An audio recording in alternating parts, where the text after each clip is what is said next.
द्वितीय स्कंद प्रथम अध्याय। यह ध्यान विधि और भगवान के विराट स्वरूप का वर्णन। श्री सुखदेव जी कहते हैं, परीक्षित, तुम्हारा लोकहित के लिए किया हुआ यह प्रश्न बहुत ही उत्तम है। मनुष्यों के लिए जितनी भी बातें सुनने, स्मरण करने या कीर्तन करने की हैं, उन सब में यह श्रेष्ठ है। आत्मज्ञानी महापुरुष ऐसे प्रश्न का बड़ा आदर करते हैं।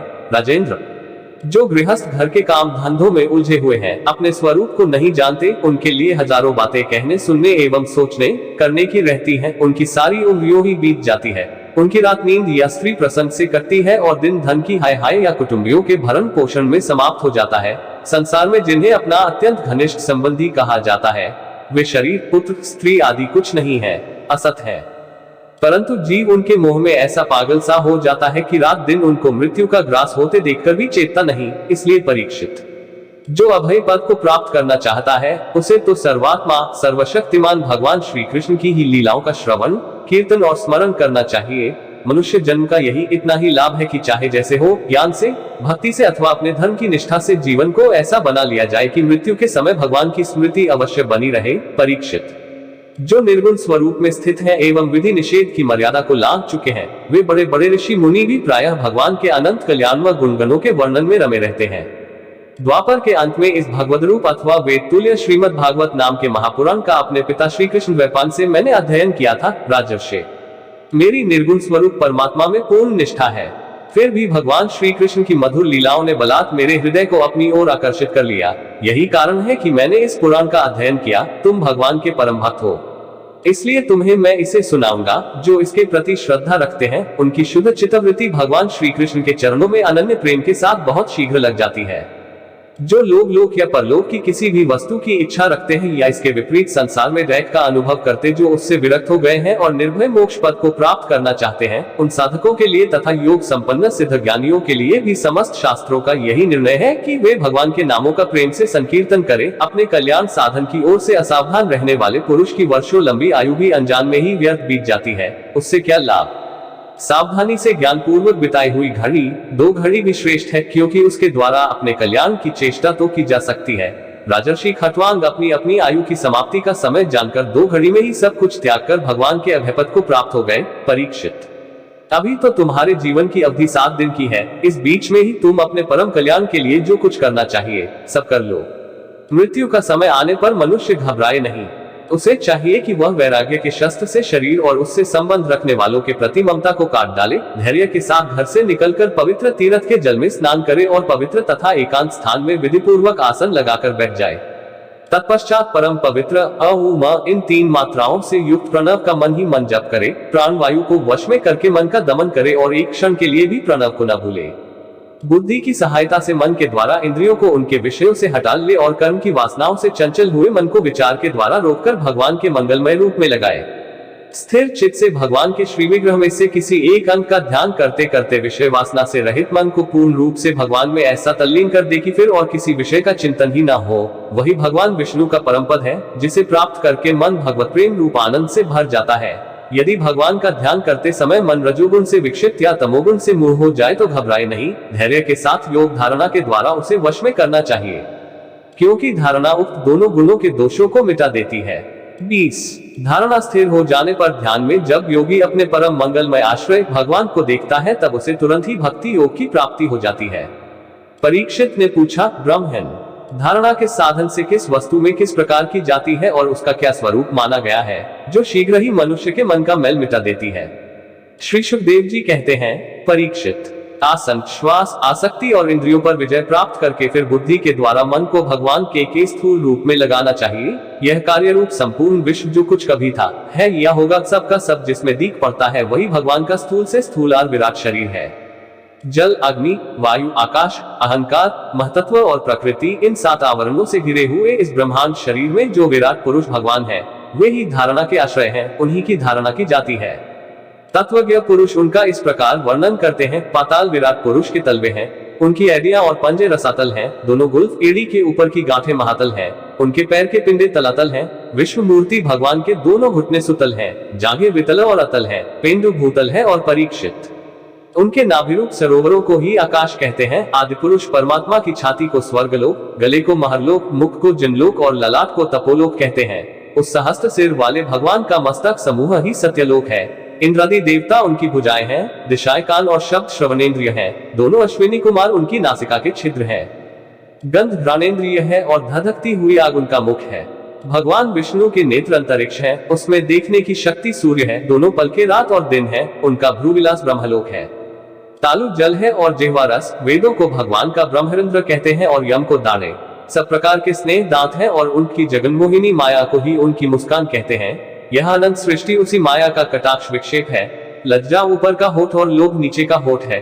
धर्म स्तन और अधर्म पीठ है। प्रजापति उनके मूत्रेंद्रिय है। मित्रा वरुण अंडकोश है। समुद्र कोख है और बड़े बड़े पर्वत उनकी हड्डियां हैं। राजन विश्वमूर्ति विराट पुरुष की नाड़ियां नदियां हैं।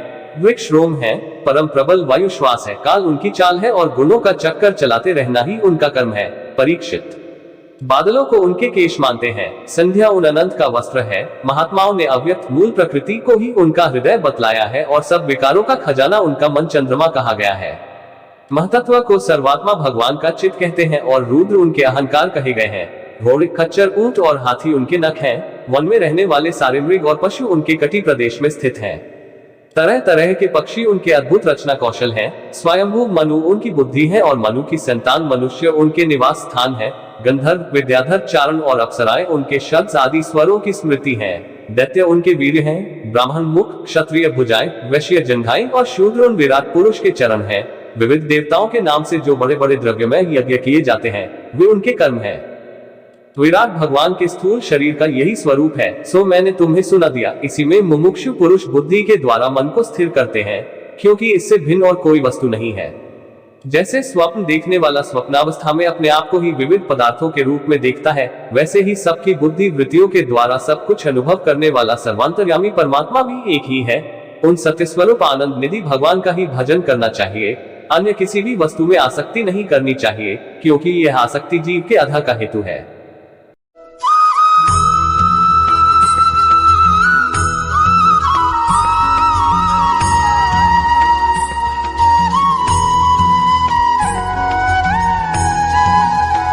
द्वितीय स्कंध, द्वितीय अध्याय। भगवान के स्थूल और सूक्ष्म रूपों की धारणा तथा क्रममुक्ति और सद्गुमुक्ति का वर्णन। श्री सुखदेव जी कहते हैं, सृष्टि के प्रारंभ में ब्रह्मा जी ने इसी धारणा के द्वारा प्रसन्न हुए भगवान से वह सृष्टि विषयक स्मृति प्राप्त की थी जो पहले प्रलय काल में विलुप्त हो गई थी। इससे उनकी दृष्टि अमोघ और बुद्धि निश्चयात्मिका हो गई। तब उन्होंने इस जगत को वैसे ही रचा जैसा कि यह प्रलय के पहले था। वेदों की वर्णन शैली ही इस प्रकार की है कि लोगों की बुद्धि स्वर्ग आदि निरर्थक नामों के फेर में फंस जाती है। जीव वहां सुख की वासना में स्वप्न सा देखता हुआ भटकने लगता है, किंतु उस माया में लोगों में कहीं भी उसे सच्चे सुख की प्राप्ति नहीं होती। इसलिए विद्वान पुरुष को चाहिए कि वह विविध नाम वाले पदार्थों से उतना ही व्यवहार करे जितना प्रयोजनीय हो। अपनी बुद्धि को उनकी निसारता के निश्चय से परिपूर्ण रखे और एक क्षण के लिए भी असावधान न हो। यदि संसार के पदार्थ प्रारब्धवश बिना परिश्रम के यूं ही मिल जाएं, तब उनके उपार्जन का परिश्रम व्यर्थ समझकर उनके लिए कोई प्रयत्न न करे। जब जमीन पर सोने से काम चल सकता है, तब पलंग के लिए प्रयत्न करने से क्या प्रयोजन। जब भुजाएं अपने को भगवान की कृपा से स्वयं ही मिली हुई हैं, तब तकियों की क्या आवश्यकता। जब अंजलि से काम चल सकता है, तब बहुत से बर्तन क्यों बटोरे। वृक्ष की छाल पहनकर या वस्त्रहीन रहकर भी यदि जीवन धारण किया जा सकता है, तो वस्त्रों की क्या आवश्यकता। पहनने को क्या रास्तों में चिथड़े नहीं है। भूख लगने पर दूसरों के लिए ही शरीर धारण करने वाले वृक्ष क्या फल फूल की भिक्षा नहीं देते। जल चाहने वालों के लिए नदियां या बिल्कुल सूख गई हैं। रहने के लिए क्या पहाड़ों की गुफाएं बंद कर दी गई हैं। अरे भाई, सब न सही, क्या भगवान भी अपने शरणागतों की रक्षा नहीं करते। ऐसी स्थिति में बुद्धिमान लोग भी धन के नशे में चूर घमंडी धनियों की चापलूसी क्यों करते हैं। इस प्रकार विरक्त हो जाने पर अपने हृदय में नित्य विराजमान स्वतः सिद्ध आत्म स्वरूप परम प्रियतम परम सत्य जो अनंत भगवान है, बड़े प्रेम और आनंद से दृढ़ निश्चय करके उन्हीं का भजन करें, क्योंकि उनके भजन से जन्म मृत्यु के चक्कर में डालने वाले अज्ञान का नाश हो जाता है। पशुओं की बात तो अलग है, परंतु मनुष्यों में भला ऐसा कौन है जो लोगों को इस संसार रूप वैतरणी नदी में गिरकर अपने कर्मजन्य डखों को भोगते हुए देखकर भी भगवान का मंगलमय चिंतन नहीं करेगा। इन असत विषय भोगों में ही अपने चित्त को भटकने देगा। कोई कोई साधक अपने शरीर के भीतर हृदयाकाश में विराजमान भगवान के प्रादेशिमात्र स्वरूप की धारणा करते हैं। वे ऐसा ध्यान करते हैं कि भगवान की चार भुजाओं में शंख, चक्र, गदा और पद्म है। उनके मुख पर प्रसन्नता झलक रही है। कमल के समान विशाल और कोमल नेत्र हैं। कदम के पुष्प की केसर के समान पीला वस्त्र धारण किए हुए हैं। भुजाओं में श्रेष्ठ रत्नों से जड़े हुए सोने के बाजूबंद शोभायमान है। सिर पर बड़ा ही सुंदर मुकुट और कानों में कुंडल हैं, जिनमें जड़े हुए बहुमूल्य रत्न जगमगा रहे हैं।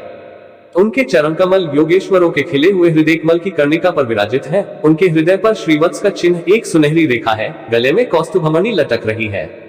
वक्षस्थल कभी न कुम्हलाने वाली वनमाला घिरा हुआ है। वे कमर में करधनी, अंगुलियों में बहुमूल्य अंगूठी, चरणों में नूपुर और हाथों में कंगन आदि आभूषण धारण किए हुए हैं। उनके बालों की लंटें बहुत चिकनी, निर्मल, घुंघराली और नीली हैं। उनका मुखकमल मंद मंद मुस्कान से खिल रहा है। लीलापूर्ण उन्मुक्त हास्य और चितवन से शोभायमान भौहों के द्वारा वे भक्तों पर अनंत अनुग्रह की वर्षा कर रहे हैं। जब तक मन इस धारणा के द्वारा स्थिर न हो जाए, तब तक बार बार इन चिंतन स्वरूप भगवान को देखते रहने की चेष्टा करनी चाहिए। भगवान के चरण कमलों से लेकर उनके मुस्कान युक्त मुखकमल पर्यंत समस्त अंगों की एक एक करके बुद्धि के द्वारा धारणा करनी चाहिए। जैसे जैसे बुद्धि शुद्ध होती जाएगी, वैसे वैसे चित्त स्थिर होता जाएगा। जब एक अंग का ध्यान ठीक ठीक होने लगे, तब उसे छोड़कर दूसरे अंग का ध्यान करना चाहिए। ये विश्वेश्वर भगवान का दृश्य नहीं, दृष्टा है। सगुण निर्गुण सब कुछ इन्हीं का स्वरूप है। जब तक इनमें अनन्य प्रेम में भक्ति योग न हो जाए, तब तक साधक को नित्य नैमित्तिक कर्मों के बाद एकाग्रता से भगवान के उपर्युक्त स्थूल रूप का ही चिंतन करना चाहिए। परीक्षित, जब योगी पुरुष इस मनुष्य लोक को छोड़ना चाहे, तब देश और काल में मन को न लगाए। सुख पूर्वक स्थिर आसन से बैठकर प्राणों को जीतकर मन से इंद्रियों का संयम करे। तदनंतर अपनी निर्मल बुद्धि से मन को नियमित करके मन के साथ बुद्धि को क्षेत्रज्ञ में और क्षेत्रज्ञ को अंतरात्मा में लीन कर दे। फिर अंतरात्मा को परमात्मा में लीन करके धीर पुरुष उस समय शांति में अवस्था में स्थित हो जाए। फिर उसके लिए कोई कर्तव्य शेष नहीं रहता। इस अवस्था में सत्वगुण भी नहीं है। फिर रजोगुण और तमोगुण की तो बात ही क्या है। अहंकार, महतत्व और प्रकृति का भी वहां अस्तित्व नहीं है। उस स्थिति में जब देवताओं के नियामक काल की भी दाल नहीं गलती, तब देवता और उनके अधीन रहने वाले प्राणी तो रह ही कैसे सकते हैं। योगी लोग यह नहीं इस प्रकार परमात्मा से भिन्न पदार्थों का त्याग करना चाहते हैं और शरीर तथा उसके संबंधी पदार्थों में आत्मबुद्धि का त्याग करके हृदय के द्वारा पद पद पर भगवान के जिस परम पूज्य स्वरूप का आलिंगन करते हुए अनन्य प्रेम से परिपूर्ण रहते हैं। वही भगवान विष्णु का परम पद है। इस विषय में समस्त शास्त्रों की सम्मति है। ज्ञान दृष्टि के बल से जिसके चित्त की वासना नष्ट हो गई है, उस ब्रह्मनिष्ठ योगी को इस प्रकार अपने शरीर का त्याग करना चाहिए। पहले एड़ी से अपनी गुदा को दबाकर स्थिर हो जाए और तब बिना घबराहट के प्राण वायु को शतचक्र भेदन की रीति से ऊपर ले जाए। मनस्वी योगी को चाहिए कि नाभिचक्र मणिपुरक में स्थित वायु को हृदय चक्र अनाहत में, वहां से उदान वायु के द्वारा वक्षस्थल के ऊपर विशुद्ध चक्र में, फिर उस वायु को धीरे धीरे तालमूल में विशुद्ध चक्र के अग्रभाग में चढ़ा दे। तदनंतर 2 आंख, 2 कान, 2 नासा छिद्र और मुख, इन 7 छिद्रों को रोककर उस तालमूल में स्थित वायु को भौहों के बीच आज्ञा चक्र में ले जाए। यदि किसी लोक में जाने की इच्छा न हो, तो आधी घड़ी तक उस वायु को वहीं रोककर स्थिर लक्ष्य के साथ उसे सहस्रासन में ले जाकर परमात्मा में स्थित हो जाए। इसके बाद ब्रह्मरंध्र का भेदन करके शरीर इंद्रियादि को छोड़ दे। यदि योगी की इच्छा हो कि मैं ब्रह्मलोक में जाऊं, 8 सिद्धियां प्राप्त करके आकाशचारी सिद्धों के साथ विहार करूं अथवा त्रिगुण व ब्रह्मांड के किसी भी प्रदेश में विचरण करूं, तो उसे मन और इंद्रियों को साथ ही लेकर शरीर से निकलना चाहिए। योगियों का शरीर वायु की भांति सूक्ष्म होता है। उपासना, तपस्या, योग और ज्ञान का सेवन करने वाले योगियों को त्रिलोकी के बाहर और भीतर सर्वत्र स्वच्छंद रूप से विचरण करने का अधिकार होता है। केवल कर्मों के द्वारा इस प्रकार बरोक टोक विचरना नहीं हो सकता। योगी ज्योतिर्मय मार्ग सुषुम्ना के द्वारा जब ब्रह्मलोक के लिए प्रस्थान करता है, तब पहले वह आकाश मार्ग से अग्निलोक में जाता है। वहां उसके बचे खुचे मल भी जल जाते हैं।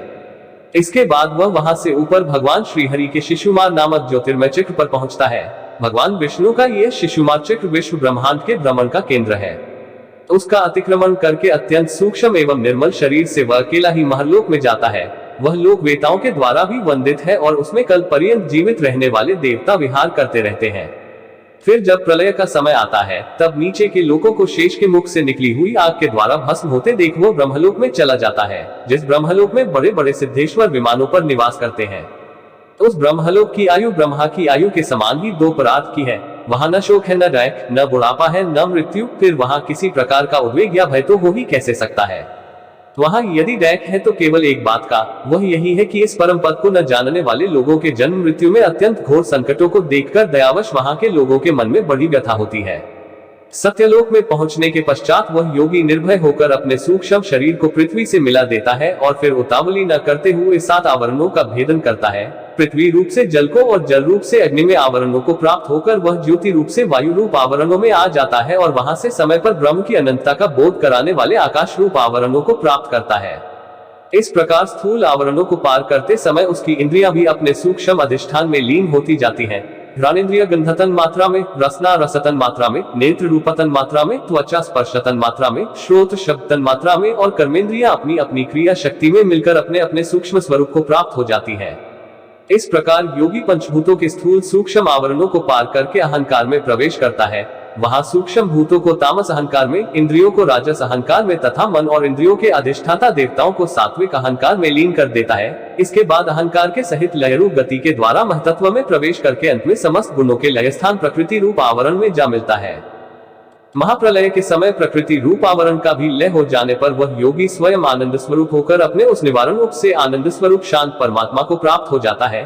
जिसे इस भगवन्मय गति की प्राप्ति हो जाती है उसे फिर इस संसार में नहीं आना पड़ता। परीक्षित, तुमने जो पूछा था उसके उत्तर में मैंने वेदोक्त द्विविध सनातन मार्ग सद्यो मुक्ति और क्रम मुक्ति का तुमसे वर्णन किया।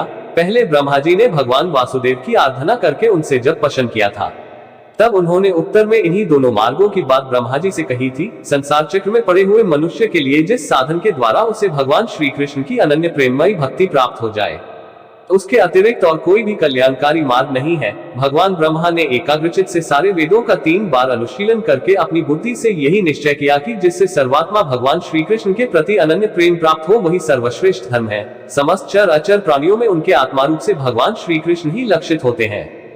क्योंकि ये बुद्धि आदि दृश्य पदार्थ उनका अनुमान कराने वाले लक्षण हैं, वे इन सबके साक्षी एकमात्र दृष्टा हैं। इसलिए मनुष्यों को चाहिए कि सब समय सभी स्थितियों में अपनी संपूर्ण शक्ति से भगवान श्रीहरि का ही श्रवण, कीर्तन और स्मरण करे। राजन, संत पुरुष आत्म स्वरूप भगवान की कथा का मधुर अमृत बांटते ही रहते हैं। जो अपने कान के दोनों में भर भर कर उनका पान करते हैं, उनके हृदय से विषयों का विषैला प्रभाव जाता रहता है, वह शुद्ध हो जाता है और वे भगवान श्री कृष्ण के चरण कमलों की सन्निधि प्राप्त कर लेते हैं।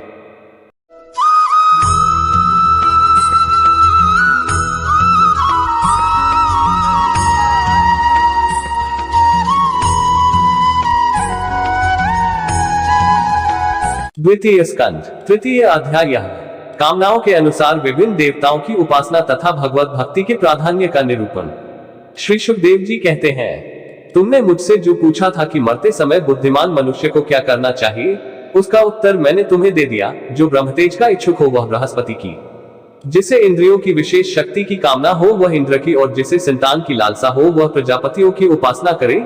जिसे लक्ष्मी चाहिए वह माया देवी की, जिसे तेज चाहिए वह अग्नि की, जिसे धन चाहिए वह वसुओं की, और जिस प्रभावशाली पुरुष को वीरता की चाह हो उसे रुद्रों की उपासना करनी चाहिए।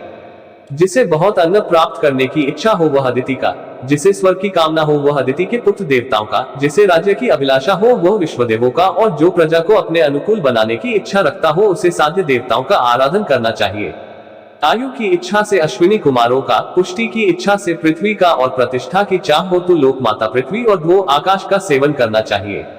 सौंदर्य की चाह से गंधर्वों की, पत्नी की प्राप्ति के लिए उर्वशी अप्सरा की, और सबका स्वामी बनने के लिए ब्रह्मा की आराधना करनी चाहिए।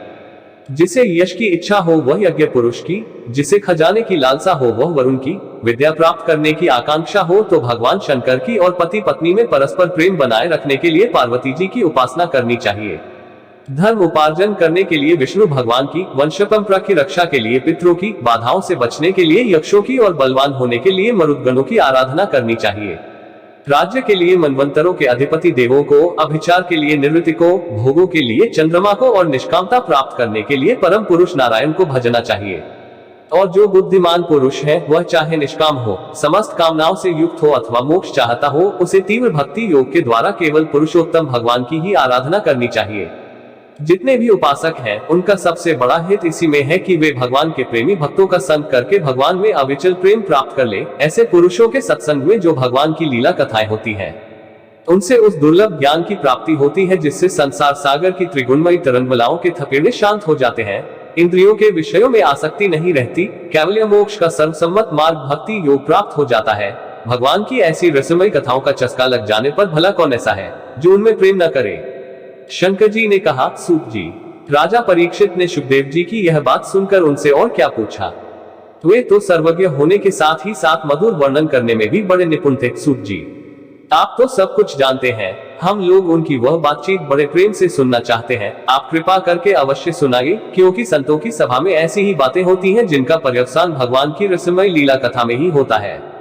पांडुनंदन महारथी राजा परीक्षित बड़े भगवत भक्त थे। बाल्यावस्था में खिलौनों से खेलते समय भी वे श्री कृष्ण लीला का ही रस लेते थे।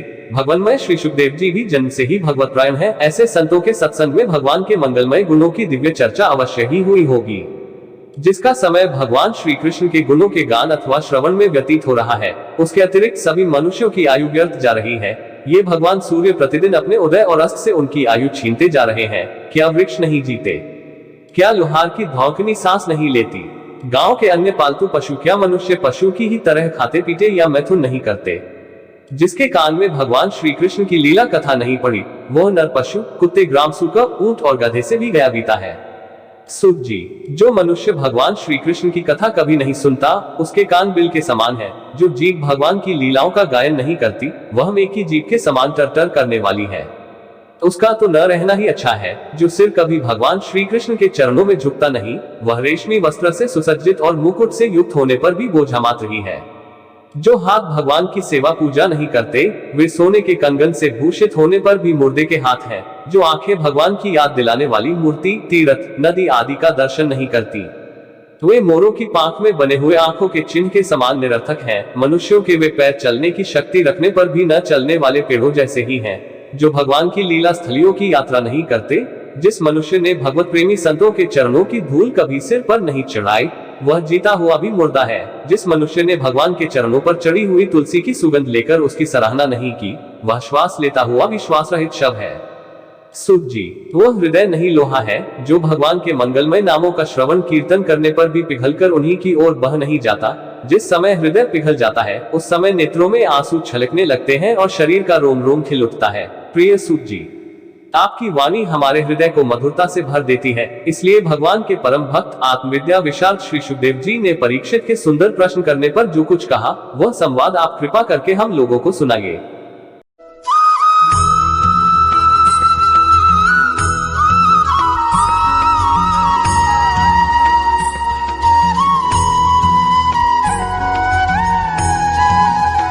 द्वितीय स्कंध, चतुर्थ अध्याय।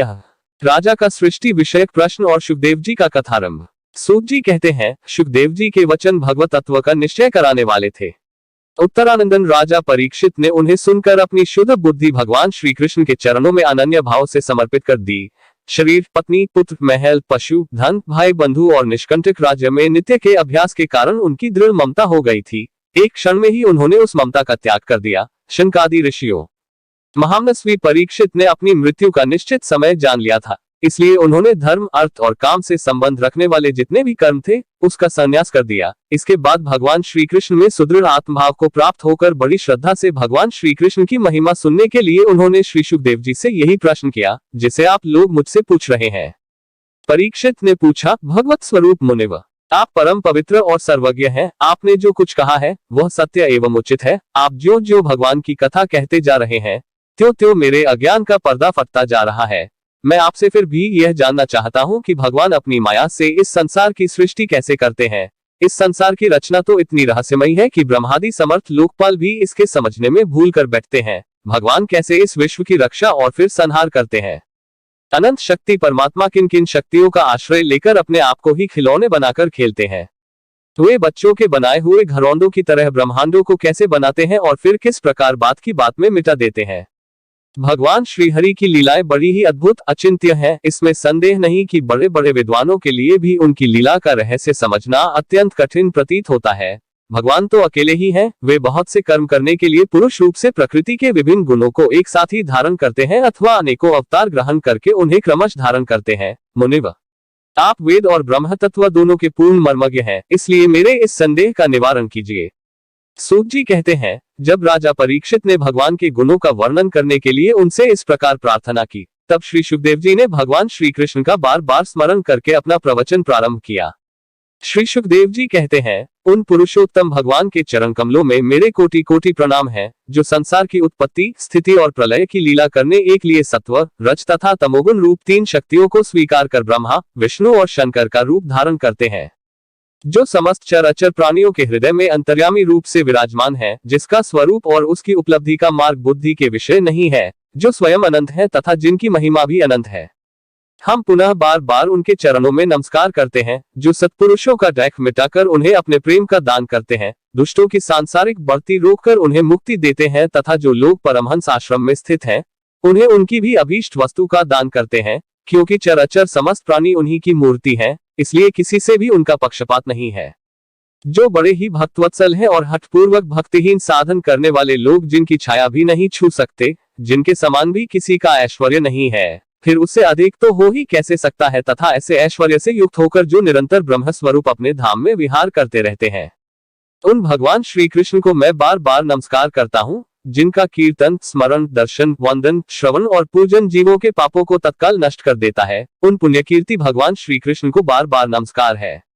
विवेकी पुरुष जिनके चरण कमलों की शरण लेकर अपने हृदय से इस लोक और परलोक की आसक्ति निकाल डालते हैं और बिना किसी परिश्रम के ही ब्रह्मपद को प्राप्त कर लेते हैं, उन मंगलमय कीर्ति वाले भगवान श्री कृष्ण को अनेक बार नमस्कार है। बड़े बड़े तपस्वी, दानी, यशस्वी, सदाचारी और मंत्रवेता जब तक अपनी साधनाओं को तथा अपने आप को उनके चरणों में समर्पित नहीं कर देते, तब तक उन्हें कल्याण की प्राप्ति नहीं होती। जिनके प्रति आत्म समर्पण की ऐसी महिमा है, उन कल्याणमय कीर्ति वाले भगवान को बार बार नमस्कार है।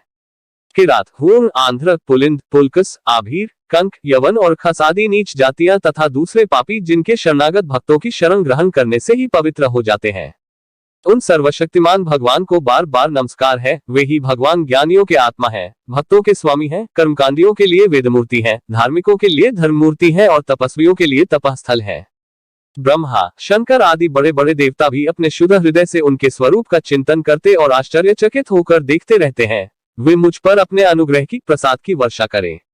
जो समस्त संपत्तियों की स्वामिनी लक्ष्मी देवी के पति हैं, समस्त यज्ञों के भोक्ता एवं फलदाता हैं, प्रजा के रक्षक हैं, सबके अंतर्यामी और समस्त लोकों के पालन करता है तथा पृथ्वी देवी के स्वामी है, जिन्होंने यदुवंश में प्रकट होकर अंधक, वृष्णि एवं यदुवंश के लोगों की रक्षा की है तथा जो उन लोगों के एकमात्र आश्रय रहे हैं, वे भक्तवत्सल संत जनों के सर्वस्व श्री कृष्ण मुझ पर प्रसन्न हो।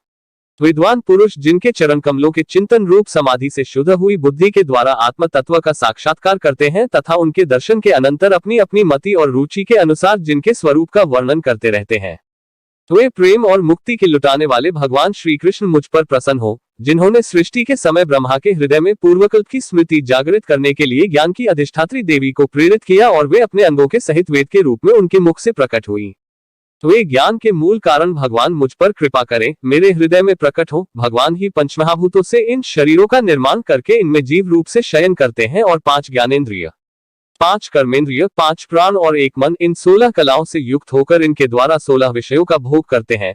वे सर्वभूतमय भगवान मेरी वाणी को अपने गुणों से अलंकृत कर दें। संत पुरुष जिनके मुखकमल से मकरंद के समान जरती हुई ज्ञानमय सुधा का पान करते रहते हैं, उन वासुदेवावतर सर्वज्ञ भगवान व्यास के चरणों में मेरा बार बार नमस्कार है। परीक्षित, वेद गर्भ स्वयंभू ब्रह्मा ने नारद के प्रश्न करने पर यही बात कही थी, जिसका स्वयं भगवान नारायण ने उन्हें उपदेश किया था और वही मैं तुमसे कर रहा हूँ।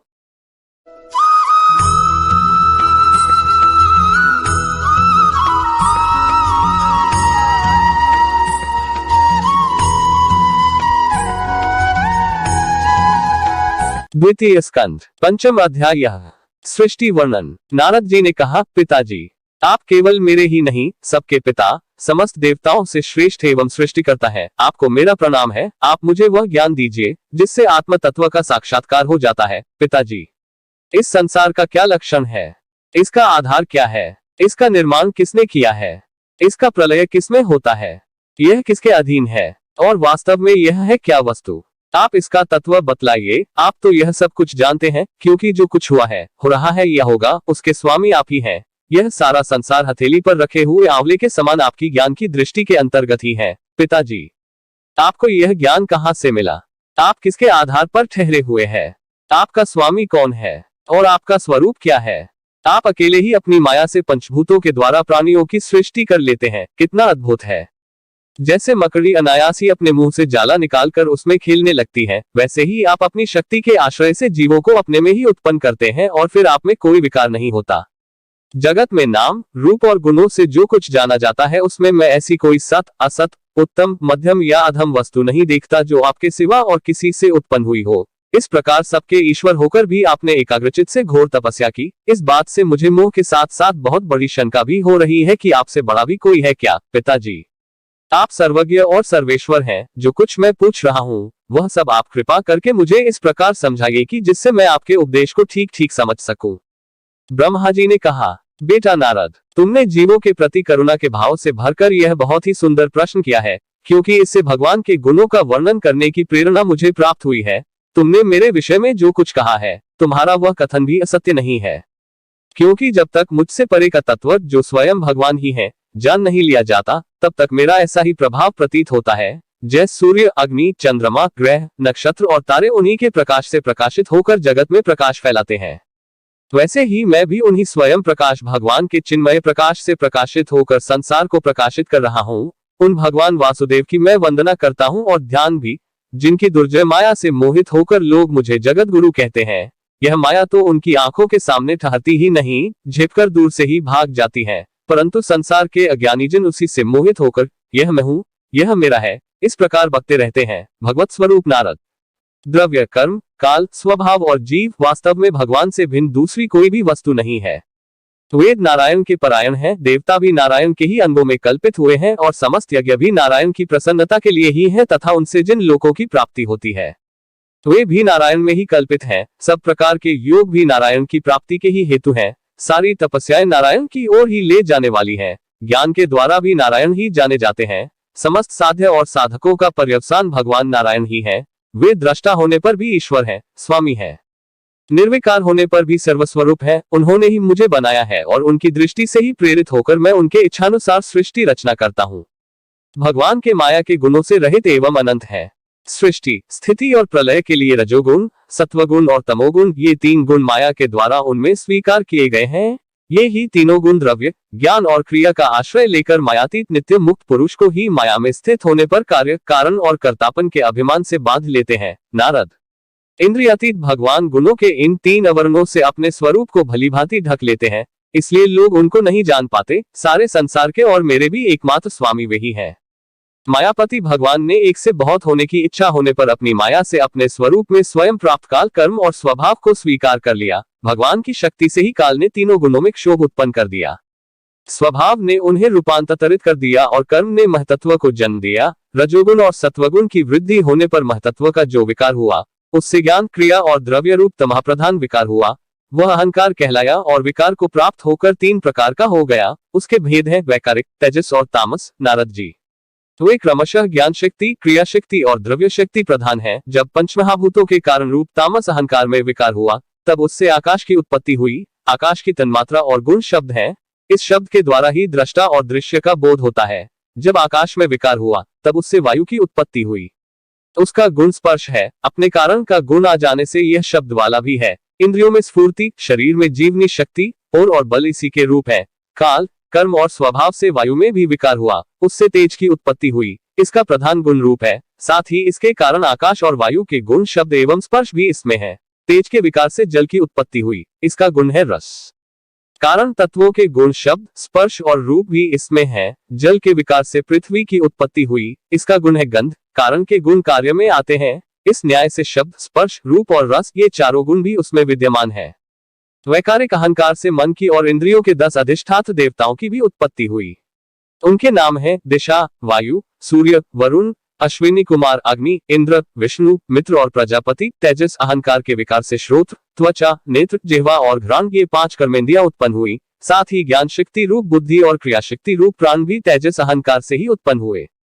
श्रेष्ठ ब्रह्मविद, जिस समय ये पंचभूत, इंद्रिय, मन और सत्व आदि तीनों गुण परस्पर संगठित नहीं थे, तब अपने रहने के लिए भोगों के साधन रूप शरीर की रचना कर सके। जब भगवान ने इन्हें अपनी शक्ति से प्रेरित किया, तब वे तत्व परस्पर एक दूसरे के साथ मिल गए और उन्होंने आपस में कार्य कारण भाव स्वीकार करके व्यष्टि, समष्टि, पिंड और ब्रह्मांड दोनों की रचना की। वह ब्रह्मांड रूप अंडा 1 सहस्त्र वर्ष तक निर्जीव रूप से जल में पड़ा रहा।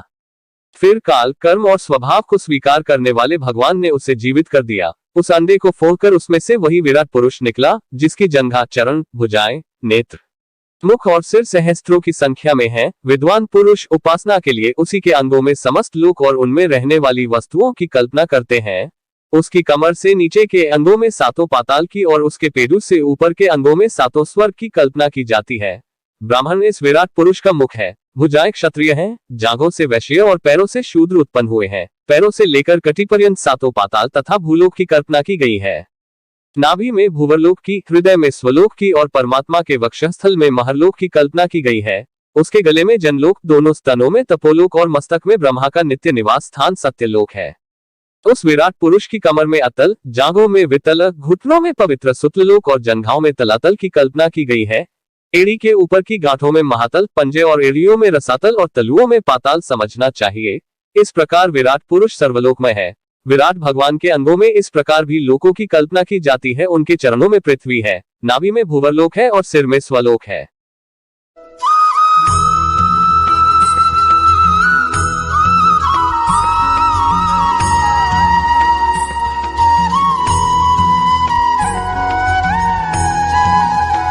द्वितीय स्कंद, षष्ठ अध्याय। यह विराट स्वरूप की विभूतियों का वर्णन। ब्रह्मा जी कहते हैं, उन्हीं विराट पुरुष के मुख से वाणी और उसके अधिष्ठात्र देवता अग्नि उत्पन्न हुए हैं। सातों छंद उनकी 7 धातुओं से निकले हैं। मनुष्यों, पितरों और देवताओं के भोजन करने योग्य अमृतमय अन्न, सब प्रकार के रस, रसनेन्द्रिय और उसके अधिष्ठात्र वरुण विराट पुरुष की चिन्हवा से उत्पन्न हुए हैं। उनके नासाछिद्रों से प्राण, अपान, व्यान, उदान और समान, ये पांचों प्राण और वायु तथा घ्राणेन्द्रिय से अश्विकुमार, समस्त औषधियां एवं साधारण तथा विशेष गंध उत्पन्न हुए हैं। उनकी नेत्रेंद्रिय रूप और तेज की तथा नेत्र गोलक स्वर्ग और सूर्य की जन्मभूमि है। समस्त दिशाएं और पवित्र करने वाले तीर्थ कानों से तथा आकाश और शब्द श्रोत्रेंद्रिय से निकले हैं। उनका शरीर संसार की सभी वस्तुओं का सार भाग तथा सौंदर्य का खजाना है। सारे यज्ञ, स्पर्श और वायु उनकी त्वचा से निकले हैं। उनके रोम सभी उद्भिज पदार्थों का जन्मस्थान है, अथवा केवल उन्हीं के जिनसे यज्ञ संपन्न होते हैं। उनके केश, दाढ़ी, मूंछ और नखों से मेघ, बिजली, शिला एवं लोहा आदि धातुएं तथा भुजाओं से प्रायः संसार की रक्षा करने वाले लोकपाल प्रकट हुए हैं। उनका चलना फिरना भूः, भुवः, स्वः तीनों लोकों का आश्रय है। उनके चरण कमल प्राप्त की रक्षा करते हैं और भयों को भगा देते हैं तथा समस्त कामनाओं की पूर्ति उन्हीं से होती है।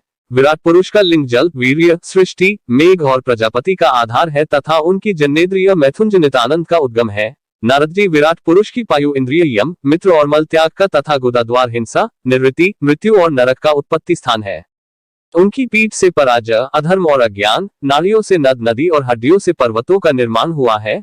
उनके उदर में मूल प्रकृति, रस नाम की धातु तथा समुद्र, समस्त प्राणी और उनकी मृत्यु समाई हुई है। उनका हृदय ही मन की जन्मभूमि है। नारद, हम, तुम, धर्म, सनकादि, शंकर, विज्ञान और अंतःकरण सब के सब उनके चित्त के आश्रित हैं। कहाँ तक गिनाए मैं, तुम, तुम्हारे बड़े भाई सनकादि, शंकर, देवता, दैत्य, मनुष्य, नाग, पक्षी, मृग, रेंगने वाले जंतु, गंधर्व, अप्सराएं, यक्ष, राक्षस, भूत प्रेत, सर्प, पशु, पितर, सिद्ध, विद्याधर, चारण, वृक्ष और नाना प्रकार के जीव जो आकाश, जल या स्थल में रहते हैं। ग्रह, नक्षत्र, केतु, पुच्छल, तारे, बिजली और बादल, ये सब के सब विराट पुरुष ही हैं।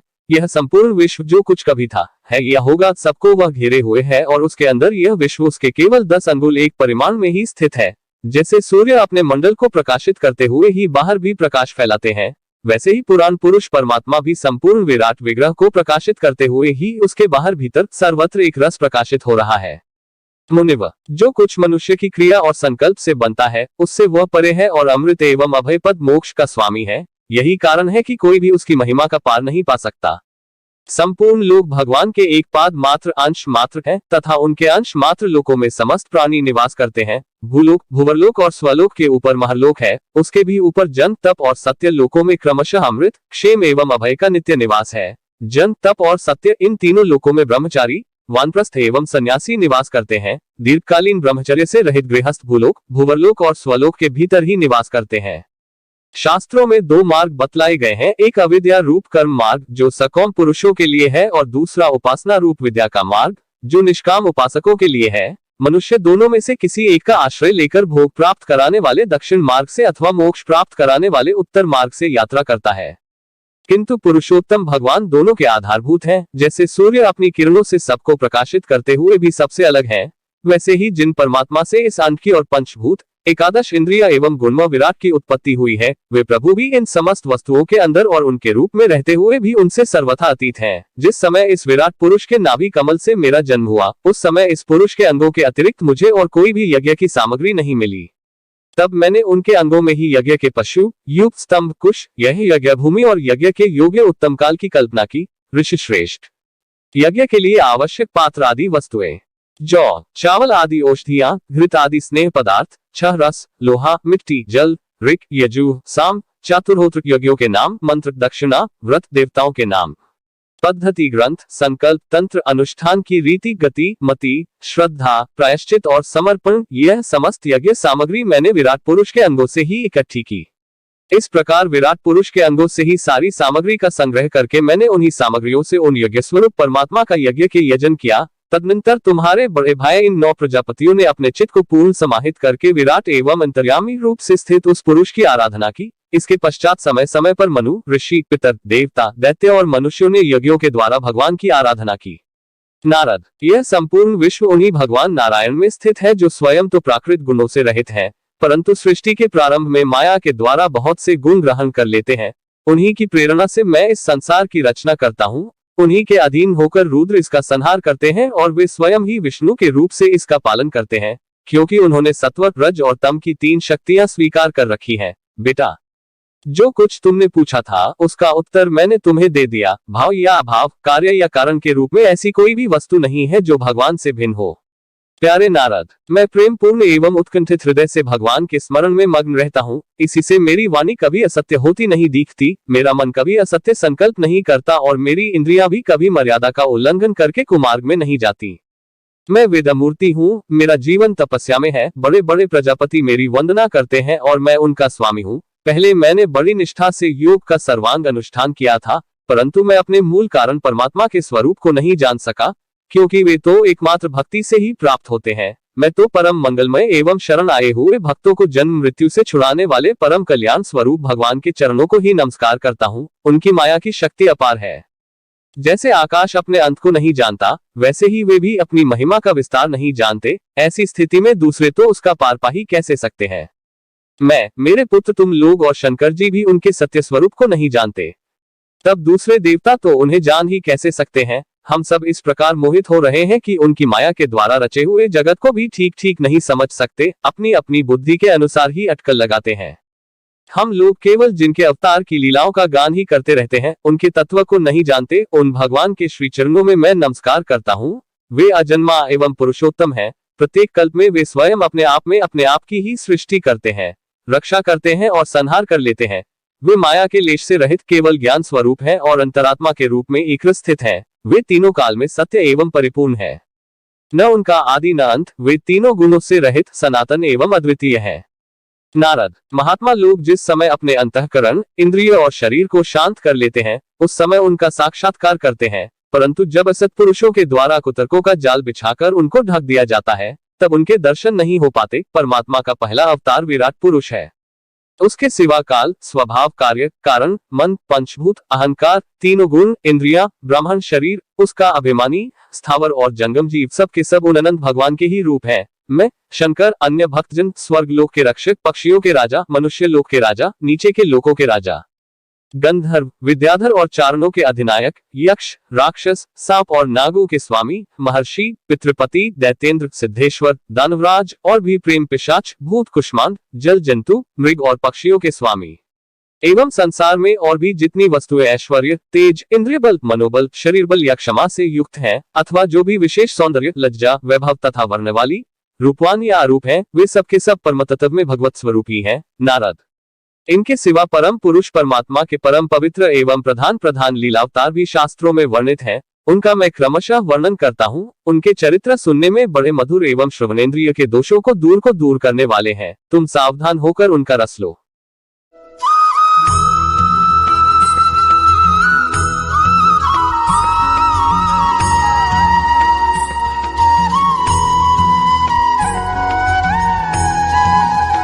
द्वितीय स्कंध, सप्तम अध्याय। भगवान के लीलावतारों की कथा। ब्रह्मा जी कहते हैं, अनंत भगवान ने प्रलय के जल में डूबी हुई पृथ्वी का उद्धार करने के लिए समस्त यज्ञमय वराह शरीर ग्रहण किया था। आदि दैत्य हिरण्याक्ष जल के अंदर ही लड़ने के लिए उनके सामने आया। जैसे इंद्र ने अपने वज्र से पर्वतों के पंख काट डाले थे, वैसे ही वराह भगवान ने अपनी दाढ़ों से उसके टुकड़े टुकड़े कर दिए। फिर उन्हीं प्रभु ने रुचि नामक प्रजापति की पत्नी आकृति के गर्भ से सुयज्ञ के रूप में अवतार ग्रहण किया। उस अवतार में उन्होंने दक्षिणा नाम की पत्नी से स्वयं नाम के देवताओं को उत्पन्न किया और तीनों लोकों के बड़े बड़े संकट हर लिए। इसी से स्वयंभू मनु ने उन्हें हरि के नाम से पुकारा।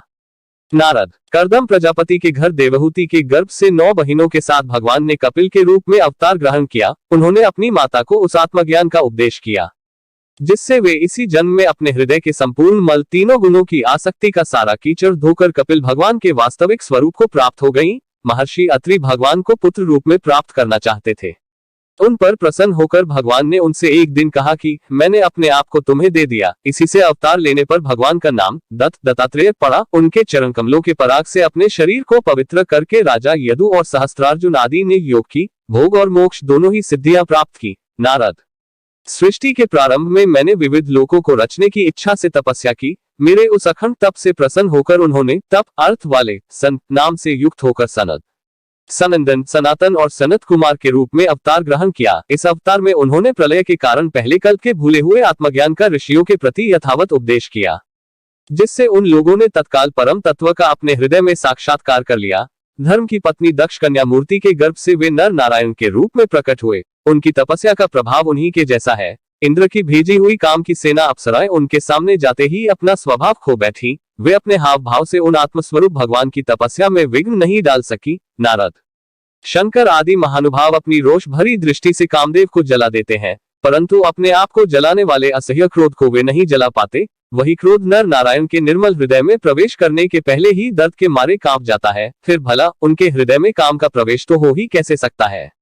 अपने पिता राजा उत्तानपाद के पास बैठे हुए 5 वर्ष के बालक ध्रुव को उनकी सौतेली माता सुरुचि ने अपने वचन बाणों से बेध दिया था। इतनी छोटी अवस्था होने पर भी वे उस ग्लानि से तपस्या करने के लिए वन में चले गए। उनकी प्रार्थना से प्रसन्न होकर भगवान प्रकट हुए और उन्होंने ध्रुव को ध्रुवपद का वरदान किया। आज भी ध्रुव के ऊपर नीचे प्रदक्षिणा करते हुए दिव्य महर्षिगण उनकी स्तुति करते रहते हैं। कुमार गगामी वेन का ऐश्वर्य और पौरुष ब्राह्मणों के हुंकार रूपी वज्र से जलकर भस्म हो गया। वह नरक में गिरने लगा। ऋषियों की प्रार्थना पर भगवान ने उसके शरीर मंथन से पृथु के रूप में अवतार धारण कर उसे नरकों से उबारा और इस प्रकार पुत्र शब्द को चरितार्थ किया। उसी अवतार में पृथ्वी को गाय बनाकर उन्होंने उससे जगत के लिए समस्त औषधियों का दोहन किया। राजा नाभि की पत्नी सुदेवी के गर्भ से भगवान ने ऋषभ देव के रूप में जन्म लिया। इस अवतार में समस्त आसक्तियों से रहित रहकर अपनी इंद्रियों और मन को अत्यंत शांत करके एवं अपने स्वरूप में स्थित होकर समदर्शी के रूप में उन्होंने जड़ों की भांति योगचर्या का आचरण किया। इस स्थिति को महर्षि लोग परमहंस पद अथवा अवधूतचर्या करते हैं। इसके बाद स्वयं उन्हीं यज्ञ पुरुष ने मेरे यज्ञ में स्वर्ण के समान कांति वाले हयग्रीव के रूप में अवतार ग्रहण किया। भगवान का यह विग्रह वेदमय, यज्ञमय और सर्वदेव में है। उन्हीं की नासिका से श्वास के रूप में वेदवाणी प्रकट हुई। चाक्षुष मनवंतर के अंत में भावी मनु सत्यव्रत ने मत्स्य रूप में भगवान को प्राप्त किया था। उस समय पृथ्वी रूप नौक के आश्रय होने के कारण वे ही समस्त जीवों के आश्रय बने। प्रलय के उस भयंकर जल में मेरे मुख से गिरे हुए वेदों को लेकर वे उसी में विहार करते रहे। जब मुख्य देवता और दानव अमृत की प्राप्ति के लिए क्षीर सागर को मथ रहे थे, तब भगवान ने कच्छप के रूप में अपनी पीठ पर मंद्राचल धारण किया। उस समय पर्वत के घूमने के कारण उसकी रगड़ से उनकी पीठ की खुजलाहट थोड़ी मिट गई, जिससे वे कुछ क्षणों तक सुख की नींद सो सके। देवताओं का महान भय मिटाने के लिए उन्होंने नरसिंह का रूप धारण किया। फड़कती हुई भौहों और तीखी दाढ़ों से उनका मुख बड़ा भयावना लगता था। हिरण्यकशिपु उन्हें देखते ही हाथ में गदा लेकर उन पर टूट पड़ा। इस पर भगवान नरसिंह ने दूर से ही उसे पकड़कर अपनी जांघों पर डाल लिया और उसके छटपटाते रहने पर भी अपने नखों से उसका पेट फाड़ डाला। बड़े भारी सरोवर में महाबली ग्राह ने गजेंद्र का पैर पकड़ लिया। जब बहुत थककर वह घबरा गया, तब उसने सूंड में कमल लेकर भगवान को पुकारा, हे आदि पुरुष, हे समस्त लोकों के स्वामी, हे श्रवण मात्र से कल्याण करने वाले। उसकी पुकार सुनकर अनंत शक्ति भगवान चक्रपाणी गरुड़ की पीठ पर चढ़कर वहां आए और अपने चक्र से उन्होंने ग्राह का मस्तक उखाड़ डाला। इस प्रकार कृपा परवश भगवान ने अपने शरणागत गजेंद्र की सूंड पकड़कर उस विपत्ति से उसका उद्धार किया। भगवान वामन अदिति के पुत्रों में सबसे छोटे थे, परंतु गुणों की दृष्टि से वे सबसे बड़े थे, क्योंकि यज्ञ पुरुष भगवान ने इस अवतार में बलि के संकल्प छोड़ते ही संपूर्ण लोकों को अपने चरणों से ही नाप लिया था। वामन बनकर उन्होंने 3 पग पृथ्वी के बहाने बलि से सारी पृथ्वी ले तो ली, परंतु इससे यह बात सिद्ध कर दी कि सन्मार्ग पर चलने वाले पुरुषों याचना के सिवा और किसी उपाय से समर्थ पुरुष भी अपने स्थान से नहीं हटा सकते, ऐश्वर्य से च्युत नहीं कर सकते। दैत्यराज बलि ने अपने सिर पर स्वयं वामन भगवान का चरणामृत धारण किया था।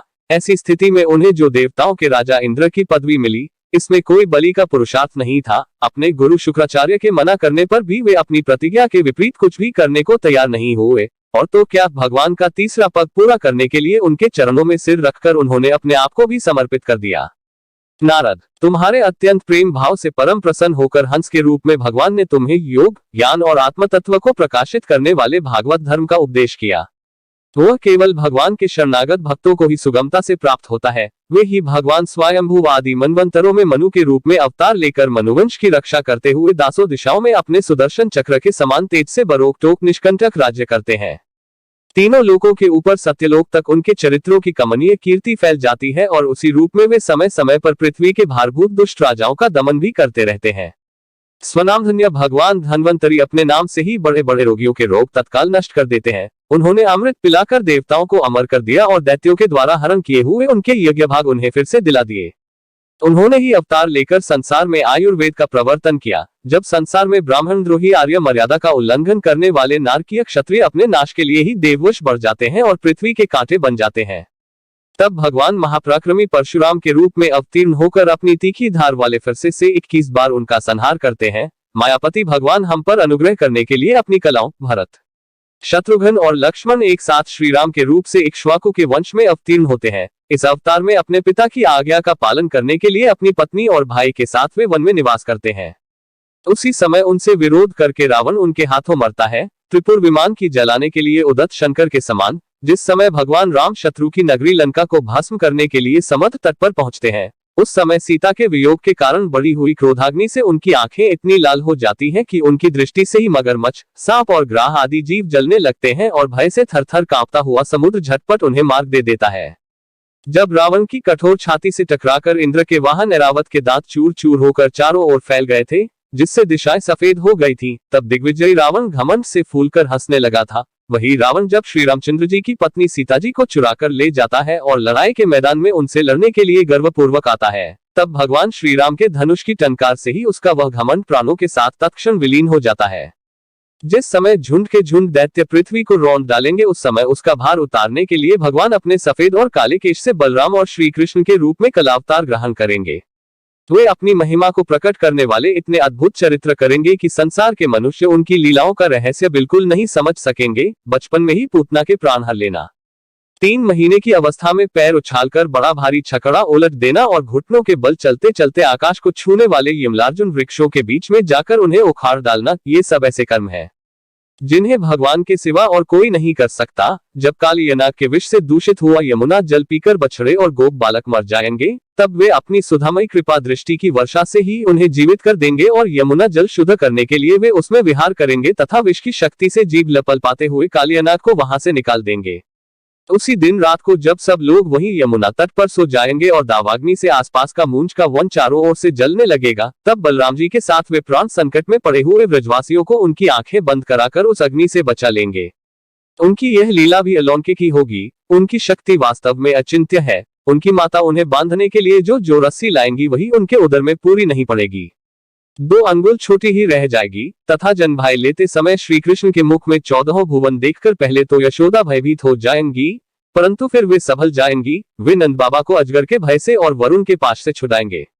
मैं दानव का पुत्र व्योमासुर जब गोप बालों को पहाड़ की गुफाओं में बंद कर देगा, तब वे उन्हें भी वहां से बचा लाएंगे। गोकुल के लोगों को, जो दिन भर तो काम धंधों में व्याकुल रहते हैं और रात को अत्यंत थककर सो जाते हैं, साधनाहीन होने पर भी वे अपने परमधाम में ले जाएंगे। निष्पाप नारद, जब श्री कृष्ण की सलाह से गोप लोग इंद्र का यज्ञ बंद कर देंगे, तब इंद्र ब्रजभूमि का नाश करने के लिए चारों ओर से मूसलधार वर्षा करने लगेंगे। उससे उनकी तथा उनके पशुओं की रक्षा करने के लिए भगवान कृपा परवश हो 7 वर्ष की अवस्था में ही 7 दिनों तक गोवर्धन पर्वत को एक ही हाथ से छत्रक पुष्प कुकुरमुते की तरह खेल खेल में ही धारण किए रहेंगे।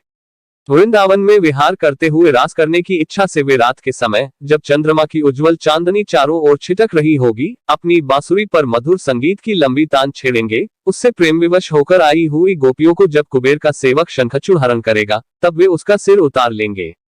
और भी बहुत से प्रलंबासुर, धेनुकासुर, बकासुर, केशी, अरिष्टासुर आदि दैत्य, चाणूर आदि पहलवान, कुवलयापीड हाथी, कंस, काल्यवन, भौमासुर, मिथ्या, वासुदेव, शाल्व द्विवेद वानर, बलवल, दंतवक्त्र, राजा नग्नजित के 7 बैल, शिम्रासुर, विदुरथ और रुक्मी आदि तथा काम्बोज, मत्स्य, कुरु, कैकेय और सृंजय आदि देशों के राजा लोग एवं जो भी योद्धा धनुष धारण करके युद्ध के मैदान में सामने आएंगे, वे सब बलराम, भीमसेन और अर्जुन आदि नामों की आड़ से स्वयं भगवान के द्वारा मारे जाकर उन्हीं के धाम में चले जाएंगे।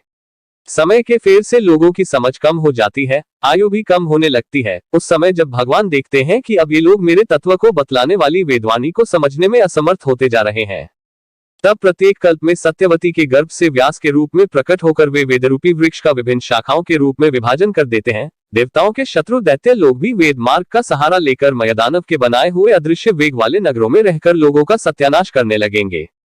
तब भगवान लोगों की बुद्धि में मोह और अत्यंत लोभ उत्पन्न करने वाला वेश धारण करके बुद्ध के रूप में बहुत से उपधर्मों का उपदेश करेंगे।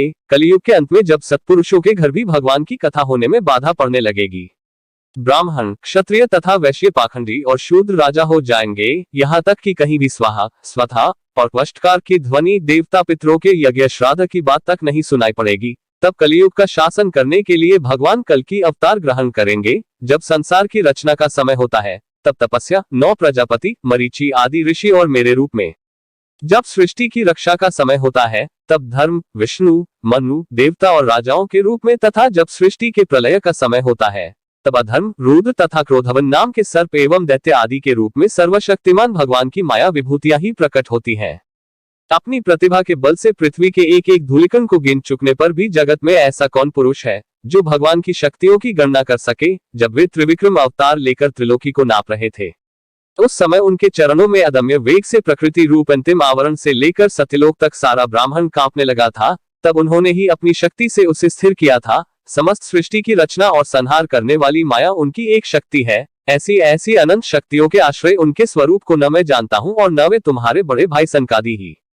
फिर दूसरों का तो कहना ही क्या है। आदि देव भगवान शेष सहस्त्र मुख से उनके गुणों का गायन करते आ रहे हैं, परंतु वे अब भी उसके अंत की कल्पना नहीं कर सके। जो निष्कपट भाव से अपना सर्वस्व और अपने आप को भी उनके चरण कमलों में निछावर कर देते हैं, उन पर वे अनंत भगवान स्वयं ही अपनी ओर से दया करते हैं और उनकी दया के पात्र ही उनकी दुस्तर माया का स्वरूप जानते हैं और उसके पार जा जाते हैं। वास्तव में ऐसे पुरुष ही कुत्ते और सियारों के कलेवा रूप अपने और पुत्रादि के शरीर में यह मैं हूं और यह मेरा है ऐसा भाव नहीं करते। प्यारे नारद, परम पुरुष की उस योग माया को मैं जानता हूं तथा तुम लोग, भगवान शंकर, दैत्य कुलभूषण प्रहलाद, शत्रुपा, मनुपुत्र प्रियव्रत आदि प्राचीन बरही, ऋभु और ध्रुव भी जानते हैं। इनके सिवा इक्ष्वाकु, पुरुरवा, मुचुकुंद, जनक, गाधी, रघु, अम्बरीश, सगर, गय, ययाति आदि तथा माधाता, अलिक, शतधन्वा, अनु, रंतिदेव, भीष्म, बलि, अमृतर्य, दिलीप, सौभरी, उतक, शिबी, देवल, पिप्पलाद, सारस्वत, उद्धव, पराशर, भूरिशन एवं विभीषण, हनुमान, सुखदेव, अर्जुन, आरिष्टसेन, विदुर और श्रुतदेव आदि महात्मा भी जानते हैं, जिन्हें भगवान के प्रेमी भक्तों का सा स्वभाव बनाने की शिक्षा मिली है। वे स्त्री, शूद्र, खून, भील और पाप के कारण पशु पक्षी आदि योनियों में रहने वाले भी भगवान की माया का रहस्य जान जाते हैं और इस संसार सागर से सदा के लिए पार हो जाते हैं। फिर जो लोग वैदिक सदाचार का पालन करते हैं, उनके संबंध में तो कहना ही क्या है। परमात्मा का वास्तविक स्वरूप एक रस, शांत, अभय एवं केवल ज्ञान स्वरूप है। न उसमें माया का मल है और न तो उसके द्वारा रची हुई विषमताएं ही। वह सत और असत दोनों से परे है। किसी भी वैदिक या लौकिक शब्द की वहां तक पहुंच नहीं है। अनेक प्रकार के साधनों से संपन्न होने वाले कर्मों का फल भी वहां तक नहीं पहुंच सकता।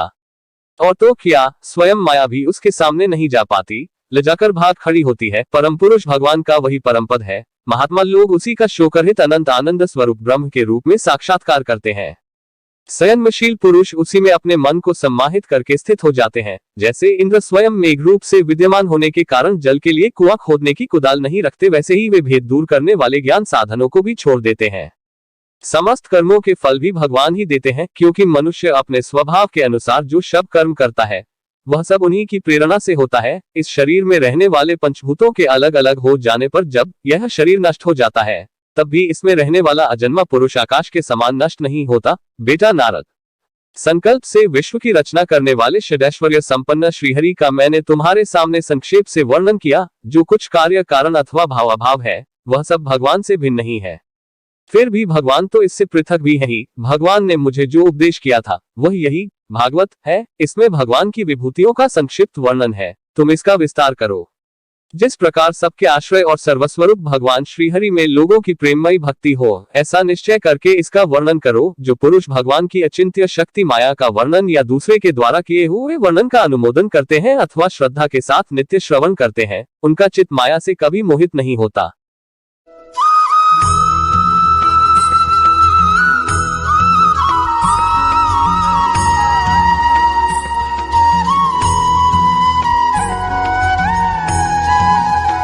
द्वितीय स्कंध अष्टम अध्याय। राजा परीक्षित के विविध प्रश्न। राजा परीक्षित ने कहा, भगवान आप वेदवेताओं में श्रेष्ठ हैं। मैं आपसे यह जानना चाहता हूँ कि जब ब्रह्मा जी ने निर्गुण भगवान के गुणों का वर्णन करने के लिए नारद जी को आदेश दिया, तब उन्होंने किन किन को किस रूप में उपदेश किया। एक तो अचिंत्य शक्तियों के आश्रय भगवान की कथाएं ही लोगों का परम मंगल करने वाली हैं। दूसरे देवर्षि नारद का सबको भगवत दर्शन कराने का स्वभाव है। अवश्य ही आप उनकी बातें मुझे सुनाइए। महाभाग्यवान सुखदेव जी, आप मुझे ऐसा उपदेश कीजिए कि मैं अपने आसक्ति रहित मन को सर्वात्मा भगवान श्री कृष्ण में तन्मय करके अपना शरीर छोड़ सकूं। जो लोग उनकी लीलाओं का श्रद्धा के साथ नित्य श्रवण और कथन करते हैं, उनके हृदय में थोड़े ही समय में भगवान प्रकट हो जाते हैं। श्री कृष्ण कान के छिद्रों के द्वारा अपने भक्तों के भाव में हृदयकमल पर जाकर बैठ जाते हैं और जैसे शरद ऋतु जल का गदलापन मिटा देती है, वैसे ही वे भक्तों के मनोमल का नाश कर देते हैं। जिसका हृदय शुद्ध हो जाता है, वह श्री कृष्ण के चरण कमलों को एक क्षण के लिए भी नहीं छोड़ता। जैसे मार्ग के समस्त क्लेशों से छूटकर घर आया हुआ पथिक अपने घर को नहीं छोड़ता। भगवान जीव का पंचभूतों के साथ कोई संबंध नहीं है, फिर भी इसका शरीर पंचभूतों से ही बनता है। तो क्या स्वभाव से ही ऐसा होता है, अथवा किसी कारणवश आप इस बात का मर्म पूर्ण रीति से जानते हैं। आपने बतलाया कि भगवान की नाभि से वह कमल प्रकट हुआ जिसमें लोकों की रचना हुई। यह जीव अपने सीमित अवयवों से जैसे परिच्छिन्न है, वैसे ही आपने परमात्मा को भी सीमित अवयवों से परिच्छिन्न सा वर्णन किया। यह क्या बात है। जिनकी कृपा से सर्वभूतमय ब्रह्मा जी प्राणियों की सृष्टि करते हैं, जिनके नाभिकमल से पैदा होने पर भी जिनकी कृपा से ही ये उनके रूप का दर्शन कर सके थे, वे संसार की स्थिति, उत्पत्ति और प्रलय के हेतु सर्वांतर्यामी और माया के स्वामी परम पुरुष परमात्मा अपनी माया का त्याग करके किसमें किस रूप से शयन करते हैं। पहले आपने बतलाया था कि विराट पुरुष के अंगों से लोक और लोकपालों की रचना हुई, और फिर यह भी बतलाया कि लोक और लोकपालों के रूप में उसके अंगों की कल्पना हुई। इन दोनों बातों का तात्पर्य क्या है। महाकल्प और उनके अंतर्गत अवान्तर कल्प कितने हैं। भूत, भविष्यत और वर्तमान काल का अनुमान किस प्रकार किया जाता है। क्या स्थूल देहाभिमानी जीवों की आयु भी बढ़ी हुई है। ब्राह्मण श्रेष्ठ, काल की सूक्ष्म गति त्रुटि आदि और स्थूल गति वर्ष आदि किस प्रकार से जानी जाती है। विविध कर्मों से जीवों की कितनी और कैसी गतियां होती हैं। देव, मनुष्य आदि योनियां सत्वर, रज, तम इन तीन गुणों के फलस्वरूप ही प्राप्त होती हैं। उनको चाहने वाले जीवों में से कौन कौन किस किस योनि को प्राप्त करने के लिए किस किस प्रकार से कौन कौन कर्म स्वीकार करते हैं। पृथ्वी, पाताल, दिशा, आकाश, ग्रह, नक्षत्र, पर्वत, नदी, समुद्र, द्वीप और उनमें रहने वाले जीवों की उत्पत्ति कैसे होती है। ब्रह्मांड का परिमाण भीतर और बाहर दोनों प्रकार से बतलाइए। साथ ही महापुरुषों के चरित्र, वर्णाश्रम के भेद और उनके धर्म का निरूपण कीजिए। युगों के भेद, उनके परिमाण और उनके अलग अलग धर्म तथा भगवान के विभिन्न अवतारों के परम आश्चर्यमय चरित्र भी बतलाइए। मनुष्यों के साधारण और विशेष धर्म कौन कौन से हैं। विभिन्न व्यवसाय वाले लोगों के, राजर्षियों के और विपत्ति में पड़े हुए लोगों के धर्म का भी उपदेश कीजिए। तत्वों की संख्या कितनी है, उनके स्वरूप और लक्षण क्या है। भगवान की आराधना की और अध्यात्म योग की विधि क्या है। योगेश्वरों को क्या क्या ऐश्वर्य प्राप्त होते हैं तथा अंत में उन्हें कौन सी गति मिलती है। योगियों का लिंग शरीर किस प्रकार भंग होता है। वेद, उपवेद, धर्मशास्त्र, इतिहास और पुराणों की उत्पत्ति, स्थिति और प्रलय कैसे होता है। बावली, कुआं खुदवाना आदि स्मार्त, यज्ञ, यागादि वैदिक एवं काम्य कर्मों की तथा अर्थ धर्म काम के साधनों की विधि क्या है। प्रलय के समय जो जीव प्रकृति में लीन रहते हैं, उनकी उत्पत्ति कैसे होती है। पाखंड की उत्पत्ति कैसे होती है। आत्मा के बंध मोक्ष का स्वरूप क्या है और वह अपने स्वरूप में किस प्रकार स्थित होता है। भगवान तो परम स्वतंत्र हैं, वे अपनी माया से किस प्रकार क्रीड़ा करते हैं और उसे छोड़कर साक्षी के समान उदासीन कैसे हो जाते हैं। मैं यह सब आपसे पूछ रहा हूँ, मैं आपकी शरण में हूँ महामुने। आप कृपा करके क्रमशः इनका तात्विक निरूपण कीजिए। इस विषय में आप स्वयंभू ब्रह्मा के समान परम प्रमाण हैं। दूसरे लोग तो अपनी पूर्व परंपरा से सुनी सुनाई बातों का ही अनुष्ठान करते हैं। ब्राह्मण, आप मेरी भूख प्यास की चिंता न करें। मेरे प्राण कुपित ब्राह्मण के शाप के अतिरिक्त और किसी कारण से निकल नहीं सकते, क्योंकि मैं आपके मुखारविंद से निकलने वाली भगवान की अमृतमय लीला कथा का पान कर रहा हूँ। सूत जी कहते हैं, शनकादि ऋषियों, जब राजा परीक्षित ने संतों की सभा में भगवान की लीला कथा सुनाने के लिए इस प्रकार प्रार्थना की, तब श्री सुखदेव जी को बड़ी प्रसन्नता हुई। उन्होंने उन्हें वही वेदतुल्य श्रीमद् भागवत महापुराण सुनाया, जो ब्राह्मण के आरंभ में स्वयं भगवान के ब्रह्मा जी को सुनाया था। पांडुवंश शिरोमणि परीक्षित ने उनसे जो जो प्रश्न किए थे, वे उन सबका उत्तर क्रमशः देने लगे।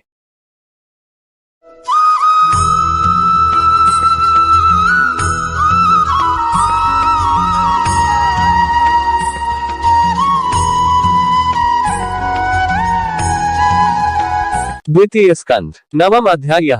ब्रह्मा जी का भगवत धाम दर्शन और भगवान के द्वारा उन्हें चतुश्लोकी भागवत का उपदेश। श्री सुखदेव जी कहते हैं, जैसे स्वप्न में देखे जाने वाले पदार्थों के साथ उसे देखने वाले का कोई संबंध नहीं होता, वैसे ही देहादि से अतीत अनुभव स्वरूप आत्मा का माया के बिना दृश्य पदार्थों के साथ कोई संबंध नहीं हो सकता। विविध रूप वाली माया के कारण वह विविध रूप वाला प्रतीत होता है, और जब उसके गुणों में रम जाता हूं तब यह मैं हूं, यह मेरा है, इस प्रकार मानने लगता है। किंतु जब यह गुणों के क्षुब्ध करने वाले काल और मोह उत्पन्न करने वाली माया इन दोनों से परे अपने अनंत स्वरूप में मोह रहित होकर रमण करने लगता है, आत्माराम हो जाता है, तब यह मैं मेरा का भाव छोड़कर पूर्ण उदासीन गुणातीत हो जाता है। ब्रह्मा जी की निष्कपट तपस्या से प्रसन्न होकर भगवान ने उन्हें अपने रूप का दर्शन कराया और आत्मतत्व के ज्ञान के लिए उन्हें परम सत्य परमार्थ वस्तु का उपदेश किया। वही बात मैं तुम्हें सुनाता हूँ। तीनों लोकों के परम गुरु आदिदेव ब्रह्मा जी अपने जन्म स्थान कमल पर बैठकर सृष्टि करने की इच्छा से विचार करने लगे, परंतु जिस ज्ञान दृष्टि से सृष्टि का निर्माण हो सकता था और जो सृष्टि व्यापार के लिए वांछनीय है, वह दृष्टि उन्हें प्राप्त नहीं हुई। एक दिन वे यही चिंता कर रहे थे कि प्रलय के समुद्र में उन्होंने व्यंजनों के 16वें एवं 21वें अक्षर तत् तथा प को तप करो इस प्रकार 2 बार सुना। परीक्षित महात्मा लोग इस तप को इस वक्ता को देखने की इच्छा से चारों ओर देखा, परंतु वहां दूसरा कोई दिखाई न पड़ा। वे अपने कमल पर बैठ गए और मुझे तप करने की प्रत्यक्ष आज्ञा मिली है, ऐसा निश्चय कर और उसी में अपना हित समझकर उन्होंने अपने मन को तपस्या में लगा दिया। ब्रह्मा जी तपस्वियों से सबसे बड़े तपस्वी हैं, उसका ज्ञान अमोघ है। उन्होंने एक समय 1 सहस्त्र दिव्य वर्ष पर्यंत एकाग्र चित्त से अपने प्राण, मन, कर्मेंद्रिय और ज्ञानेंद्रियों को वश में करके ऐसी तपस्या की, जिससे वे समस्त लोकों को प्रकाशित करने में समर्थ हो सके। उनकी तपस्या से प्रसन्न होकर भगवान ने उन्हें अपना वह लोक दिखाया, जो सबसे श्रेष्ठ है और जिससे परे कोई दूसरा लोक नहीं है। उस लोक में किसी भी प्रकार के क्लेश, मोह और भय नहीं है। जिन्हें कभी एक बार भी उनके दर्शन का सौभाग्य प्राप्त हुआ है, वे देवता बार बार उनकी स्तुति करते रहते हैं। वहां रजोगुण, तमोगुण और इनसे मिला हुआ सत्वगुण भी नहीं है। वहां न काल की दाल गलती है और न माया ही कदम रख सकती है। फिर माया के बाल बच्चे तो जा ही कैसे सकते हैं। वहां भगवान के वे पार्षद निवास करते हैं, जिनका पूजन देवता और दैत्य दोनों ही करते हैं। उनका उज्ज्वल आभा से युक्त श्याम शरीर शतदल कमल के समान कोमल नेत्र और पीले रंग के वस्त्र से शोभायमान है। अंग अंग से राशि राशि सौंदर्य बिखरता रहता है। वे कोमलता की मूर्ति हैं, सभी के 4 भुजाएं हैं। वे स्वयं तो अत्यंत तेजस्वी है ही, मणिजटित सुवर्ण के प्रभा में आभूषण भी धारण किए रहते हैं।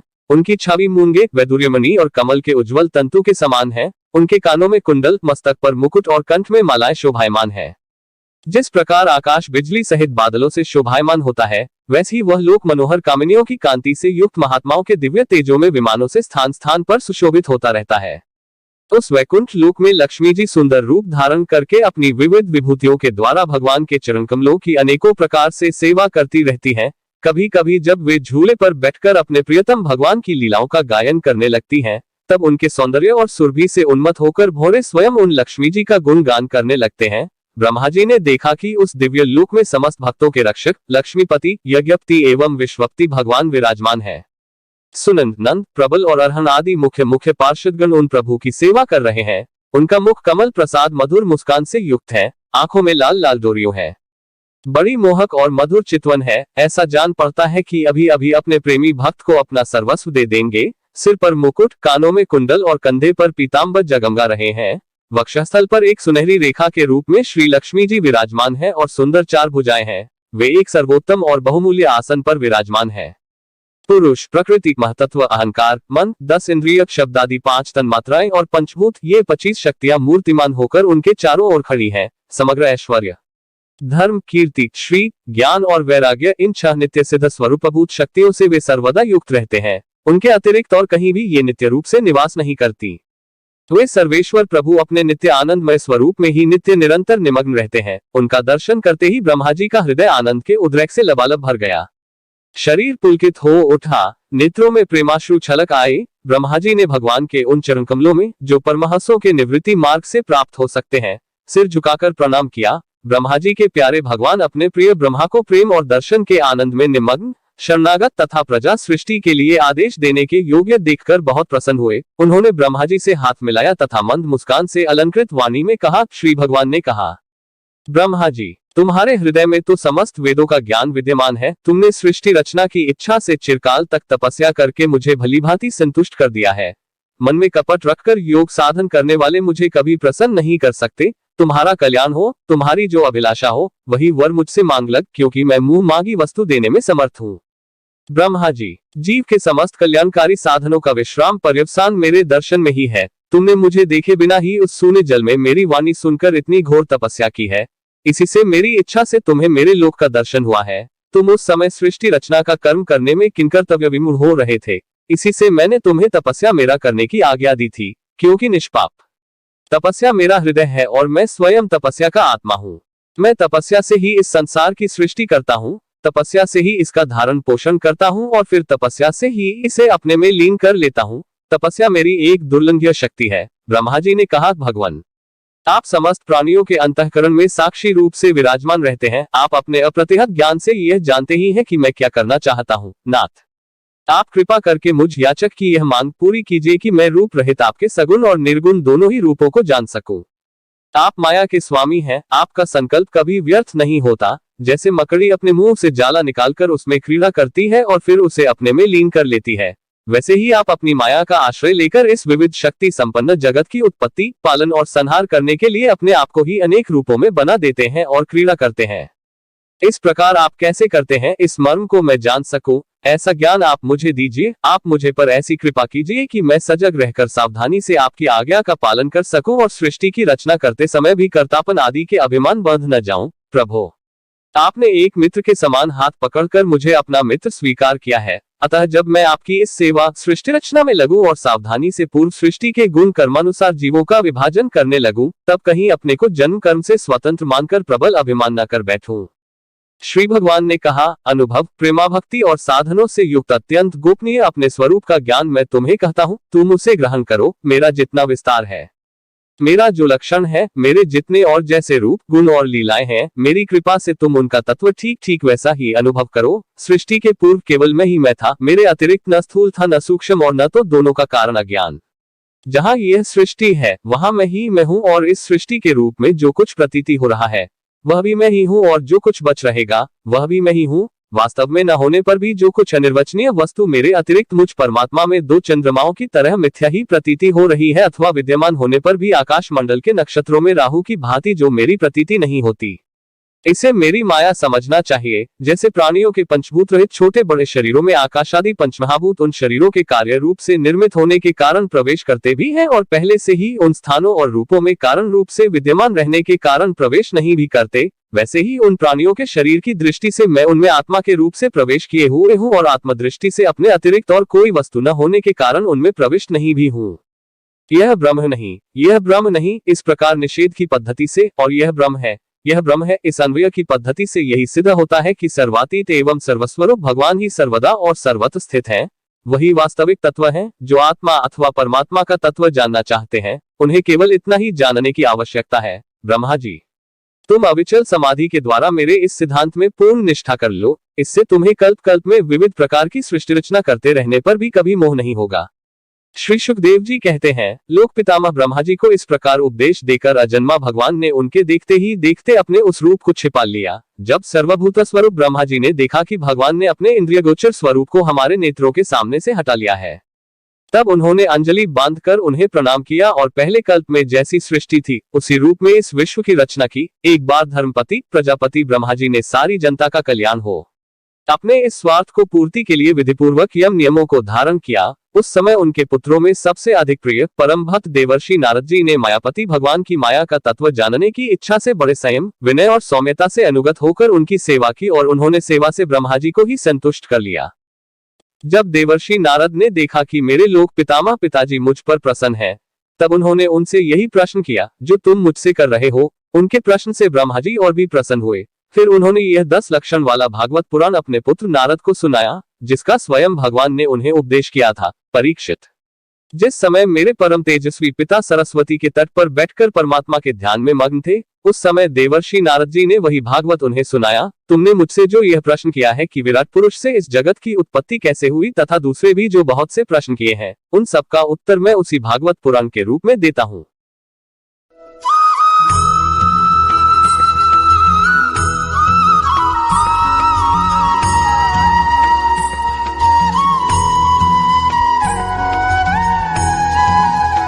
द्वितीय स्कंध, दशम अध्याय।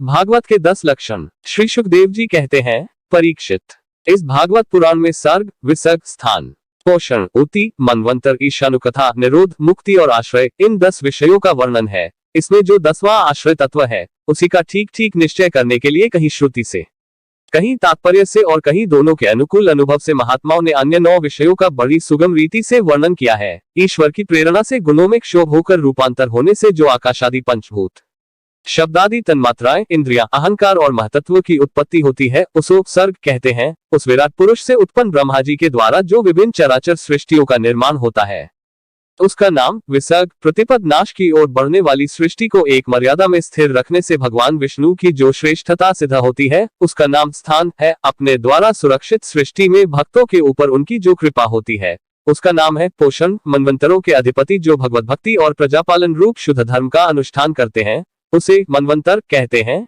जीवों की वे वासनाएं जो कर्म के द्वारा उन्हें बंधन में डाल देती हैं, उति नाम से कही जाती है। भगवान के विभिन्न अवतारों के और उनके प्रेमी भक्तों की विविध आख्यानों से युक्त गाथाएं ईश कथा है। जब भगवान योग निद्रा स्वीकार करके शयन करते हैं, तब इस जीव का अपनी उपाधियों के साथ उनमें लीन हो जाना निरोध है। अज्ञान कल्पित कर्तृत्व, भोक्तृत्व आदि अनात्म भाव का परित्याग करके अपने वास्तविक स्वरूप परमात्मा में स्थित होना ही मुक्ति है। इस चराचर जगत की उत्पत्ति और प्रलय जिस तत्व से प्रकाशित होते हैं, वो परम ब्रह्म ही आश्रय है। शास्त्रों में उसी को परमात्मा कहा गया है, जो नेत्र आदि इंद्रियों का अभिमानी दृष्टा जीव है। वही इंद्रियों के अधिष्ठात्र देवता सूर्य आदि के रूप में भी है, और जो नेत्र गोलक आदि से युक्त दृश्य देह है, वही उन दोनों को अलग अलग करता है। इन तीनों में यदि एक का भी अभाव हो जाए तो दूसरे दो की उपलब्धि नहीं हो सकती। अतः जो इन तीनों को जानता है, वो परमात्मा ही सबका अधिष्ठान आश्रय तत्व है। उसका आश्रय वह स्वयं ही है, दूसरा कोई नहीं। जब पूर्वोक्त विराट पुरुष ब्रह्मांड को फोड़कर निकला, तब वह अपने रहने का स्थान ढूंढने लगा, और स्थान की इच्छा से उस शुद्ध संकल्प पुरुष ने अत्यंत पवित्र जल की सृष्टि की। विराट पुरुष रूप नर से उत्पन्न होने के कारण ही जल का नाम नार पड़ा, और उस अपने उत्पन्न किए हुए नार में वह पुरुष 1000 वर्षों तक रहा। इसी से उसका नाम नारायण हुआ। उन नारायण भगवान की कृपा से ही द्रव्य, कर्म, काल, स्वभाव और जीव आदि की सत्ता है। उनके उपेक्षा कर देने पर और किसी का अस्तित्व नहीं रहता। उन अद्वितीय भगवान नारायण ने योग निद्रा से जगकर अनेक होने की इच्छा की। तब अपनी माया से उन्होंने अखिल ब्रह्मांड के बीच स्वरूप सुवर्ण वीर्य को 3 भागों में विभक्त कर दिया, अधिदैव, अध्यात्म और अधिभूत। विराट पुरुष का एक ही वीर्य 3 भागों में कैसे विभक्त हुआ, सो सुनो। विराट पुरुष के हिलने डोलने पर उनके शरीर में रहने वाले आकाश से इंद्रिय बल, मनोबल और शरीर बल की उत्पत्ति हुई। उनसे इन सब का राजा प्राण उत्पन्न हुआ। जैसे सेवक अपने स्वामी राजा के पीछे पीछे चलते हैं, वैसे ही सबके शरीरों में प्राण के प्रबल रहने पर ही सारी इंद्रियां प्रबल रहती हैं, और जब वह सुस्त पड़ जाता है, तब सारी इंद्रियां भी सुस्त हो जाती हैं। जब प्राण जोर जोर से आने जाने लगा, तब विराट पुरुष को भूख प्यास अनुभव हुआ। खाने पीने की इच्छा करते ही सबसे पहले उनके शरीर में मुख प्रकट हुआ। मुख से तालु और तालु से रसनेन्द्रिय प्रकट हुई। इसके बाद अनेकों प्रकार के रस उत्पन्न हुए, जिन्हें रसना ग्रहण करती है। जब उनकी इच्छा बोलने की हुई, तब वाक इंद्रिय, उसके अधिष्ठात्र देवता अग्नि और उसका विषय बोलना, ये तीनों प्रकट हुए। इसके बाद बहुत दिनों तक उस जल में ही वे रुके रहे। श्वास के वेग से नासिका छिद्र प्रकट हो गए। जब उन्हें सूंघने की इच्छा हुई, तब उनकी नाक घ्राणेन्द्रिय आकर बैठ गई, और उसके देवता गंध को फैलाने वाले वायुदेव प्रकट हुए। पहले उनके शरीर में प्रकाश नहीं था। फिर जब उन्हें अपने को तथा दूसरी वस्तुओं को देखने की इच्छा हुई, तब नेत्रों के छिद्र, उनका अधिष्ठाता सूर्य और नेत्रेंद्रिय प्रकट हो गए। इन्हीं से रूप का ग्रहण होने लगा। जब वेद रूप ऋषि विराट पुरुष को स्तुतियों के द्वारा जगाने लगे, तब उन्हें सुनने की इच्छा हुई। उसी समय कान, उनकी अधिष्ठात देवता दिशाएं और श्रोत्रेंद्रिय प्रकट हुई। इसी से शब्द सुनाई पड़ता है। जब उन्होंने वस्तुओं की कोमलता, कठिनता, हल्कापन, भारीपन, उष्णता और शीतलता आदि जाननी चाहिए, तब उनके शरीर में चर्म प्रकट हुआ। पृथ्वी में से जैसे वृक्ष निकल आते हैं, उसी प्रकार उस चर्म में रोए पैदा हुए और उसके भीतर बाहर रहने वाला वायु भी प्रकट हो गया। स्पर्श ग्रहण करने वाली त्वचा इंद्रिय भी साथ ही साथ शरीर में चारों ओर लिपट गई और उससे उन्हें स्पर्श का अनुभव होने लगा। जब उन्हें अनेकों प्रकार के कर्म करने की इच्छा हुई, तब उनके हाथ उगाए। उन हाथों में ग्रहण करने की शक्ति हस्तेंद्रिय तथा उसके अधिदेवता इंद्र प्रकट हुए और दोनों के आश्रय से होने वाला ग्रहण रूप कर्म भी प्रकट हो गया। जब उन्हें अभीष्ट स्थान पर जाने की इच्छा हुई, तब उनके शरीर में पैर उगाए। चरणों के साथ ही चरण इंद्रिय के अधिष्ठाता रूप में वहां स्वयं यज्ञ पुरुष भगवान विष्णु स्थित हो गए और उन्हीं में चलना रप कर्म प्रकट हुआ। मनुष्य इसी चरणेन्द्रिय से चलकर यज्ञ सामग्री एकत्र करते हैं। संतान, रति और स्वर्ग भोग की कामना होने पर विराट पुरुष के शरीर में लिंग की उत्पत्ति हुई। उसमें उपस्थेंद्रिय और प्रजापति देवता तथा इन दोनों के आश्रय रहे वाला काम सुख का आविर्भाव हुआ। जब उन्हें मल त्याग की इच्छा हुई, तब गुदा द्वार प्रकट हुआ। तत्पश्चात उसमें पायु इंद्रिय और मित्र देवता उत्पन्न हुए। उन्हीं दोनों के द्वारा मल त्याग की क्रिया संपन्न होती है। अपान मार्ग द्वारा एक शरीर से दूसरे शरीर में जाने की इच्छा होने नाभि द्वार प्रकट हुआ। उससे अपान और मृत्यु देवता प्रकट हुए। इन दोनों के आश्रय से ही प्राण और अपान का बिछोह यानी मृत्यु होती है। जब विराट पुरुष को अन्न जल ग्रहण करने की इच्छा हुई, तब कोक, आते और नारियां उत्पन्न हुई। सात कुक्षी के देवता समुद्र, नारियों के देवता नदियां एवं तुष्टि और पुष्टि, ये दोनों उनके आश्रित विषय उत्पन्न हुए। जब उन्होंने अपनी माया पर विचार करना चाहा, तब हृदय की उत्पत्ति हुई। उससे मन रूप इंद्रिय और मन से उसका देवता चंद्रमा तथा विषय, कामना और संकल्प प्रकट हुए। विराट पुरुष के शरीर में पृथ्वी, जल और तेज से सात धातुएं प्रकट हुई। त्वचा, चर्म, मांस, रुधिर, मेद, मज्जा और अस्थि। इसी प्रकार आकाश, जल और वायु से प्राणों की उत्पत्ति हुई। श्रोत्रादि सब इंद्रिया शब्दादि विषयों को ग्रहण करने वाली है। वे विषय अहंकार से उत्पन्न हुए हैं। मन सब विकारों का उत्पत्ति स्थान है और बुद्धि समस्त पदार्थों का बोध कराने वाली है। मैंने भगवान के स्थूल रूप का वर्णन तुम्हें सुनाया है। यह बाहर की ओर से पृथ्वी, जल, तेज, वायु, आकाश, अहंकार, महतत्व और प्रकृति, इन 8 आवरणों से घिरा हुआ है। इससे परे भगवान का अत्यंत सूक्ष्म रूप है। वह अव्यक्त, निर्विशेष, आदि, मध्य और अंत से रहित एवं नित्य है। वाणी और मन की वहां तक पहुंच नहीं। मैंने तुम्हें भगवान के स्थूल और सूक्ष्म, व्यक्त और अव्यक्त जिन 2 रूपों का वर्णन सुनाया है, ये दोनों ही भगवान की माया के द्वारा रचित हैं। इसलिए विद्वान पुरुष इन दोनों को ही स्वीकार नहीं कर। वास्तव में भगवान निष्क्रिय हैं। अपनी शक्ति से ही वे सक्रिय बनते हैं। फिर तो वे ब्रह्मा का या विराट रूप धारण करके वाच्य और वाचक शब्द और उसके अर्थ के रूप में प्रकट होते हैं और अनेकों नाम, रूप तथा क्रियाएं स्वीकार करते हैं। प्रजापति, मनु, देवता, ऋषि, पितर, सिद्धक, चारण, गंधर्व, विद्याधर, असुर, यक्ष, किन्नर, अप्सराएं, नाग, सर्प, किमपुरुष, उर्ग, मातृकाएं, राक्षस, पिशाच, प्रेत, भूत, विनायक, कुष्मांड, उन्माद, वेताल, यातुधान, ग्रह, पक्षी, मृग, पशु, वृक्ष, पर्वत, सरीसृप इत्यादि जितने भी संसार में नाम रूप हैं, सब भगवान के ही हैं। संसार में चर और अचर भेद से 2 प्रकार के तथा जरायुज, आंस, स्वेदज और उद्भिज भेद से 4 प्रकार के जितने भी जलचर, थलचर तथा आकाशचारी प्राणी हैं, सबके सब शुभ अशुभ और मिश्रित कर्मों के तदनुरूप फल हैं। सत्व की प्रधानता से देवता, रजोगुण की प्रधानता से मनुष्य और तमोगुण की प्रधानता से नारकीय योनियां मिलती हैं। इन गुणों में भी जब एक गुण दूसरे 2 गुणों से अभिभूत हो जाता है, तब प्रत्येक गति के 3-3 भेद और हो जाते हैं। वे भगवान जगत के धारण पोषण के लिए धर्म में विष्णु रूप स्वीकार करके देवता, मनुष्य और पशु, पक्षी आदि रूपों में अवतार लेते हैं तथा विश्व का पालन पोषण करते हैं। प्रलय का समय आने पर वे ही भगवान अपने बनाए हुए इस विश्व को कालाग्नि स्वरूप रुद्र का रूप ग्रहण करके अपने में वैसे ही लीन कर लेते हैं, वैसे वायु मेघमाला को। महात्माओं ने अचिंत्यश्वर्य भगवान इसी प्रकार वर्णन किया है, परंतु तत्वज्ञानी पुरुषों को केवल इस सृष्टि, पालन और प्रलय करने वाले रूप में ही उनका दर्शन नहीं करना चाहिए, क्योंकि वे तो इससे परे भी हैं। सृष्टि की रचना आदि कर्मों का निरूपण करके पूर्ण परमात्मा से कर्म या कर्तापन का संबंध नहीं जोड़ा गया है। वह तो माया से आरोपित होने के कारण कर्तृत्व का निषेध करने के लिए ही है।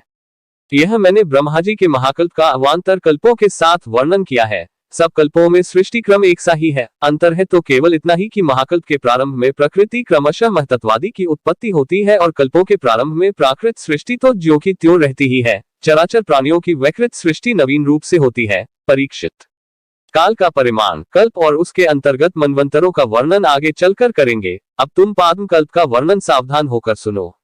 शंकर जी ने पूछा, सूत जी, आपने हम लोगों से कहा था कि भगवान के परम भक्त विदुर जी ने अपने अति दुस्त्यज कुटुंबियों को भी छोड़कर पृथ्वी के विभिन्न तीर्थों में विचरण किया था। उस यात्रा में मैत्रेय ऋषि के साथ अध्यात्म के संबंध में उनकी बातचीत कहाँ हुई तथा मैत्रेय जी ने उनके प्रश्न करने पर किस तत्व का उपदेश किया।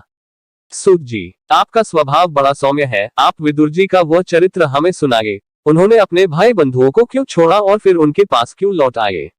सूत जी ने कहा, शंकादि ऋषियों, राजा परीक्षित ने भी यही बात पूछी थी। उनके प्रश्नों के उत्तर में श्री शुकदेव जी महाराज ने जो कुछ कहा था वही आप लोगों से कहता हूँ, सावधान होकर सुनिए।